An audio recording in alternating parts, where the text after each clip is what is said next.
Unlocking the Soul, hosted by Rob Simperman and produced by Simplify Films. Episodes cover mature and controversial themes. Consider this when deciding whether and when to watch. 41. Those Left Behind. We're going to begin this topic in literature. The archetypal narrative pattern that captivates audience across cultures and time is called the hero's journey.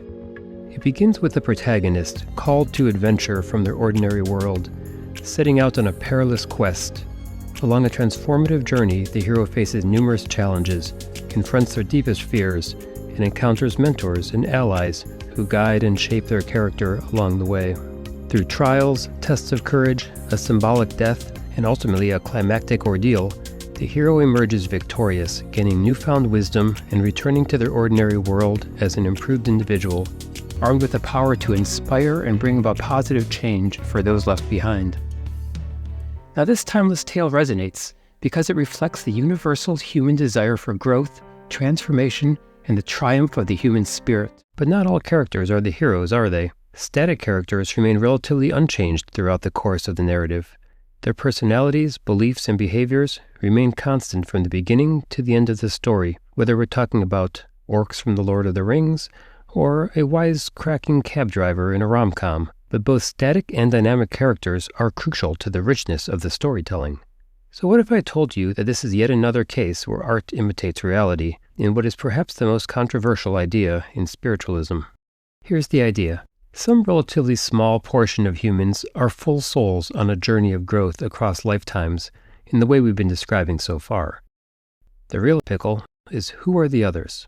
Understanding these ideas will revolutionize our concepts of not just the soul and ascension, but society in general, in a world inhabited by these different types of soul energy.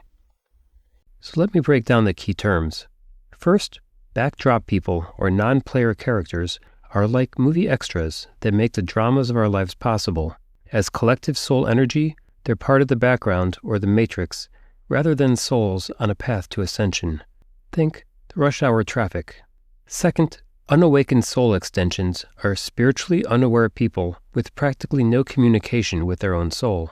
Recall that each soul has a dozen extensions living a series of lives, even hundreds. These are the younger souls who have not yet taken interest in ascension, and as a result, they are cut off from intuition, conscience, and the will to do good and love, which the soul embodies. Third, backfill people. As a human soul ascends to a higher frequency, this earth is increasingly backfilled by other entities to keep society functioning. They're like young souls, new to free will, and thus easily addicted to karma and ego. And some of these backfills come in the form of walk-ins, where the part of a soul goes into the rising energy surrounding the earth and raises its frequency, or going to the new earth. But another soul comes in as a walk-in to that body, and that allows the soul to ascend midlife without needing an exit point for the body. But let's start by pulling back the covers on backdrop people.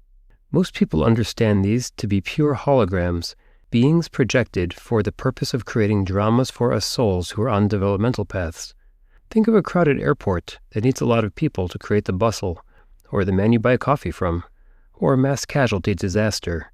It's relatively straightforward that everything we observe in our earthly lives is an illusion from the perspective of our souls. As Guy Needler said, "The building did not exist until you collectively chose to come here tonight." And Jane Roberts, who channeled Seth, described, "Each of you individually creates the reality that you know, and in mass, altogether, you create the reality of your world and your universe. There is no good within it which you do not participate, and there is no evil in it within which you do not participate, and in which you have no part." But every film director needs people to support the drama and represent the chaos of life. Dolores Cannon compiled all of her findings related to backdrop people in her final book, before her death, The Convoluted Universe, Volume 5. Cannon described regressing one subject as she had with thousands of others over several decades. She uncovered that this subject once lived as a primitive being on a different planet. He vividly described saving one child from a choking volcano that destroyed their village. After death, memories of his mission in that event flooded back in full. So when asked why he saved only one girl, he told her the other people in the cave were just people. He said they didn't have a path of soul development. And as Cannon's subjects told her more of these so-called backdrop people over subsequent years, quote, they're here to create chaos, to work, or to live, but they don't evolve in the same way. And that people need a web of interdependencies to create realities. So think about that. How can you experience war without the invading horde advancing on you? How can you experience the frustration of traffic without 10,000 cars on your highway? Or how can you get bumped from that important flight without a few hundred people trying to take your spot? When we heard that 130,000 people lost their lives in the Indian Ocean tsunami in 2004, that strained our compassion to comprehend the enormity of human loss. Natural disasters don't necessarily end the path of 230,000 souls for this lifetime. Yet we have signed up to live in a world where massive numbers of people die for that very reason, to strain our compassion. 42. The backdrop people. Where do backdrop people come from? Guy Needler. The backdrop people is basically us collectively creating our environment. So that which is around us, we collectively create because we want it to be there. So it's a bit like a green screen where behind us, in reality, there's nothing, but we collectively want something to be there. Like, for example, right now, I'm in my office with a green screen behind me, and you've got one there, okay? And I've got other friends in different parts of the UK and different parts of the world who are there. Now, whilst I'm here, I'm not focused on that. So I'm not seeing it, but others are focused on it, so they're creating it. So we create a reality, a populated reality, so that we can exist here. So it's a bit like moving into a movie scene where there's lots of things happening in the background, but we're the only ones that are important. So what are backdrop people like? First of all, they are people. If you talk to them, and you often do, you can't tell the difference. It's their motivation and interests that would be the clue. As Dolores Cannon's subjects described them, they come to live, breathe, work, and die. She said, you're surrounded by them, many of them. So do you know any people like that? Well, they're people in this holographic reality. But when they die, they flow back to the collective soul energy from where they came, reabsorbed rather than retaining individuality as they review their lives and plan their next ones. Dolores Cannon's subjects describe them saying, they are just energy, and they're taken from one star system to another to play their parts. So can we recognize backdrop people? Only subconsciously. Cannon asks her subjects if the higher beings can recognize each other, and the answer was yes, the light sources recognized each other, at least subconsciously. Guy Needler says someone who sees auras can feel the energy of others and can detect who is a backdrop person. Do they have children and go about their lives? Well, yes. Cannon's subjects say that they will reproduce. They bring forth continuity in future generations. In fact, that is one of their main functions and motivations. Aren't we all someone else's backdrop person? Well, I've heard this counterpoint made numerous times, but it's a problem of semantics. When your soul planned out this life with your spirit guide, you picked the general parameters of this life. You then worked with your soul group, the 15 or so closest soulmates, on what parts you'd play in the lifetime. Next, you drew from the broader group of perhaps 1,000 souls to assign the bit parts in each other's lives. But all those souls are still souls on their own paths, a cohort at the similar stage of development. Think of the soul group getting the starring and supporting roles, and they're still named in the credits. Those actors are stars in their own films too sometimes, but the backdrop people are the uncredited roles, picked from the passers-by outside the studio, getting paid $100 to spend the day sitting in the cafe pretending to be talking. These extras are not actors. They won't be evolving as actors in the course of this role either. Do backdrop people disappear when nobody's looking? Well, we can't know for sure, but an interesting theory is that backdrop people disappear whenever no real person, or higher consciousness, is observing them. This relates to the quantum physics concept of superposition. Recall that this is demonstrated by the double-slit experiment that shows whenever a particle, such as an electron or photon, is traveling through one of the openings or slits, but it is not being measured, it leaves evidence that it behaves like an energy wave instead of a particle. Basically, its energy waves flowed through both slits at the same time, and interfered with each other. But when being measured or observed, the wave-like behavior collapses into a solid particle and goes through only one or the other opening. Well, it would wrap things up in a nice bow if conscious people with full souls caused the universe to come into physical being, but it collapses back into unchosen possibilities when we look away. And by extension, backdrop people would also pop back out of existence when we weren't interacting with them.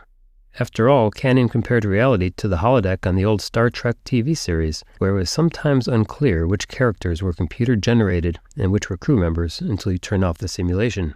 However, quantum physicists found it doesn't matter if the observer is conscious at all.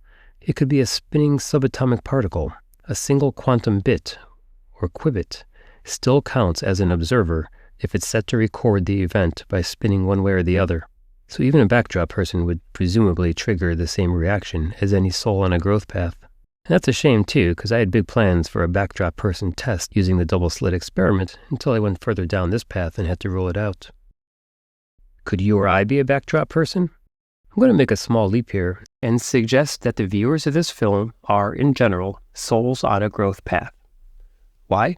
Simply because people who have the main motivation to live, work, and procreate aren't seeking information about the soul's journey. It's not part of their reality.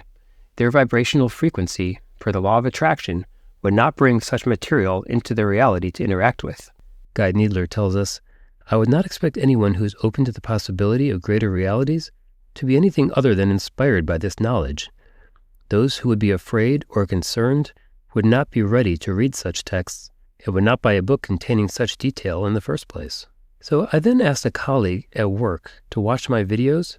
He did, but concluded he is likely a backdrop person by our definition because he's not convinced there's a soul or anything beyond the physical reality and really does only concern himself with matters of family, work, finances, sports, etc. So you might be a backdrop person if somebody asks you to watch this. It probably sounds like hogwash to you, and I doubt you made it this far, but maybe you're humoring the person. Maybe a different scenario brought you here. You encountered an awakened person in your life who turned you onto some soul development path, and your interest is gaining steam. That's how we all awaken after all, isn't it? So that raises the critical question. Once a backdrop person, always a backdrop person? Well, maybe not. Dolores Cannon, somewhat surprisingly, was told by her subjects that a backdrop person can be brought onto the path of growth and enlightenment by a soul intervening, giving them a spiritual experience. Such encounters may lead the backdrop soul to choose to write a soul contract to govern their subsequent lives. And that's consistent with something that the Bible says, by the way. For all the extensive editing over the ages, it still has some useful guidance. It doesn't say that some people are unable to be saved. Timothy 2 says, "This is good and pleases God our Savior, who wants all people to be saved and to come to knowledge of the truth." So a reasonable interpretation is that anyone can be saved, but not everyone will be saved. There just aren't enough saviors to go around, and most of the billions will not get that chance to change their fate during this lifetime. But wait a minute. Backdrop people no longer sound like part of the background.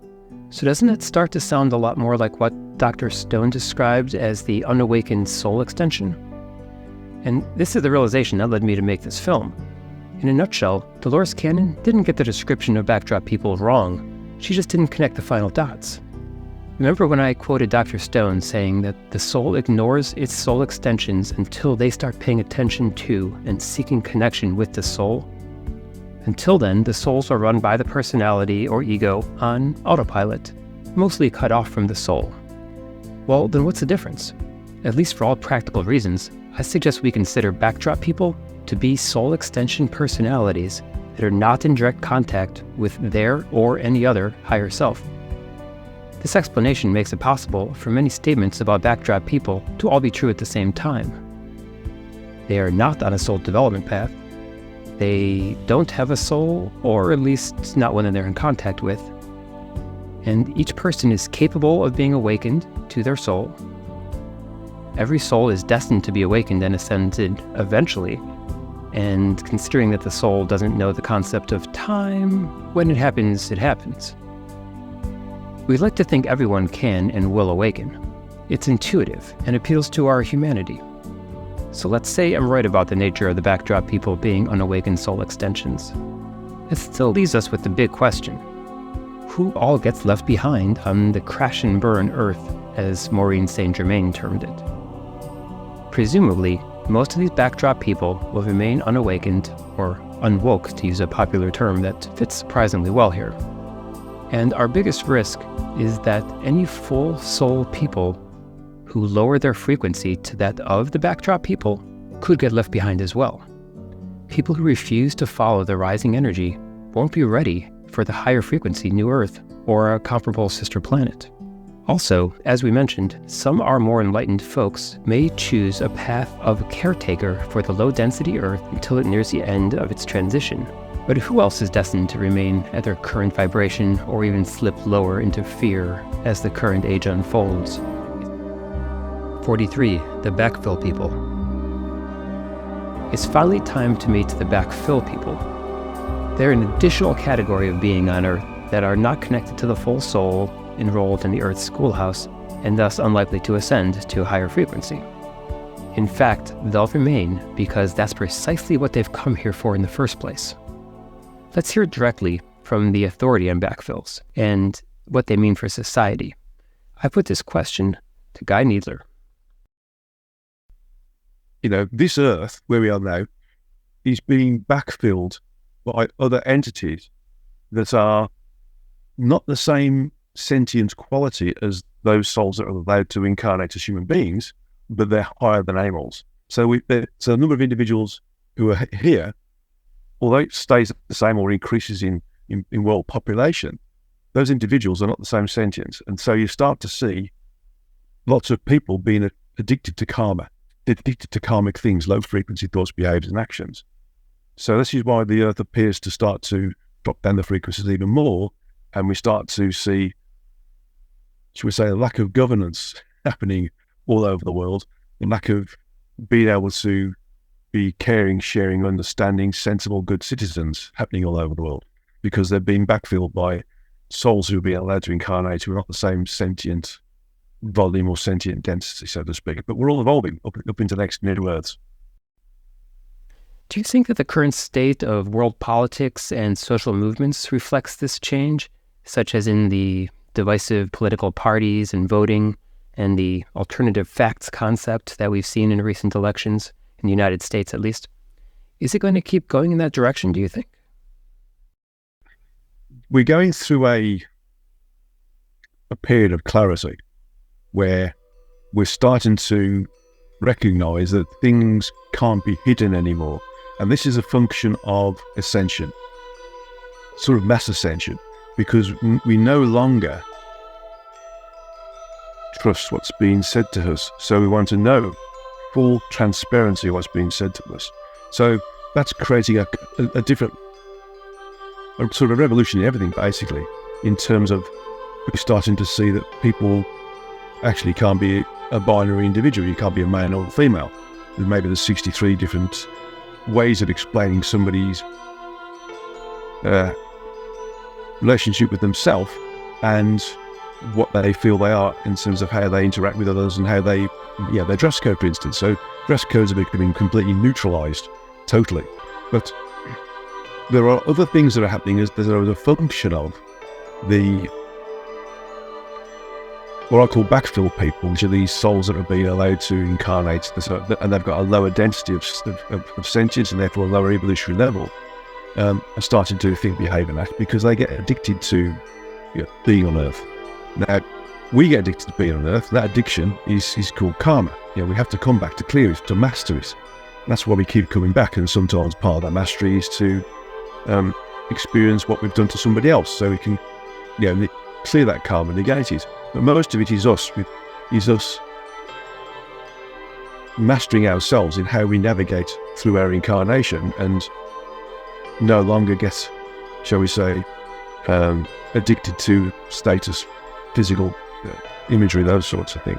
But these souls, it's the first time they've been exposed to being in a location that has got individualized free will. Most of the physical universe has some element of collective will involved. That means that most of the civilizations are either in full communion mode, like a hive, like an ant hive or a beehive or a wasp hive, and they all act like drones, or they have levels of individualized free will which are very close to us, but they have a checksum where they can't do anything unless they analyze the fundamental end game of what their choice might be. How is this going to affect other people around me? How's it going to affect the environment? How's it going to affect our social structure? So they can't do anything unless it's conducive to progressing the social structure or the environment. But in being given individualized free will with no check, with no governance, they're going crazy, like a child in a sweet shop. Rather than having one sweet, they go for the lot. And so we start to see lots of things like misinformation coming out. They're creating their own reality to support what they want. And so these people are creating an environment that supports what they want to be in. And they're adding into it little bits of truth, because it's the nuggets of truth that draw other people in who are on the fence or needed something that will give them the capability of saying, oh, that rings true, or that person's right, and they start to spread that particular thought process. So in essence, there are lots of misinformations there created by these individuals to position themselves, for example, and this includes people in in physical government as well. They can see that they can do whatever they want to do because they're not governed. They're not naturally governed as they are when they incarnate in these other bodies. This are in communion, various different states of communion. So they start to create what they want to create because they can. The essence of that is that these souls can also go into positions of influence or power, which affects other people. Because like us, they can do it. They can go into. They can be chief executive officers of successful companies. They can be, influential politicians, but they don't have the same level of, shall we say, ability to see what they're doing as being wrong for the overall population as an individual. They just do it because they think, oh, I can do this now. Got individualized free will. And that's that. So that's why we're in a little bit of a state at the moment. There's a lot of these backfill souls who are in lots of different positions of influence and power. Mind-bending enough for you? I love how the concepts of backfills and backdrops explain so much of what we see in the 21st century. Now, Dolores Cannon warns us not to focus too much on these backdrop and backfill ideas, or we'll drive ourselves mad. Maybe I've gone too far already. But here we are. So let's see what our takeaway points are. Number 1, you may never know who is a backdrop person or be 100% sure that they exist at all, and that's by design. So you should always assume that you are interacting with a soul on a path for growth. Number 2, if you are interacting with a backdrop person, this may be their shot at getting onto a growth path. Help raise their frequency. Take that opportunity for their sake and yours. As religious texts tell us, everyone can be saved.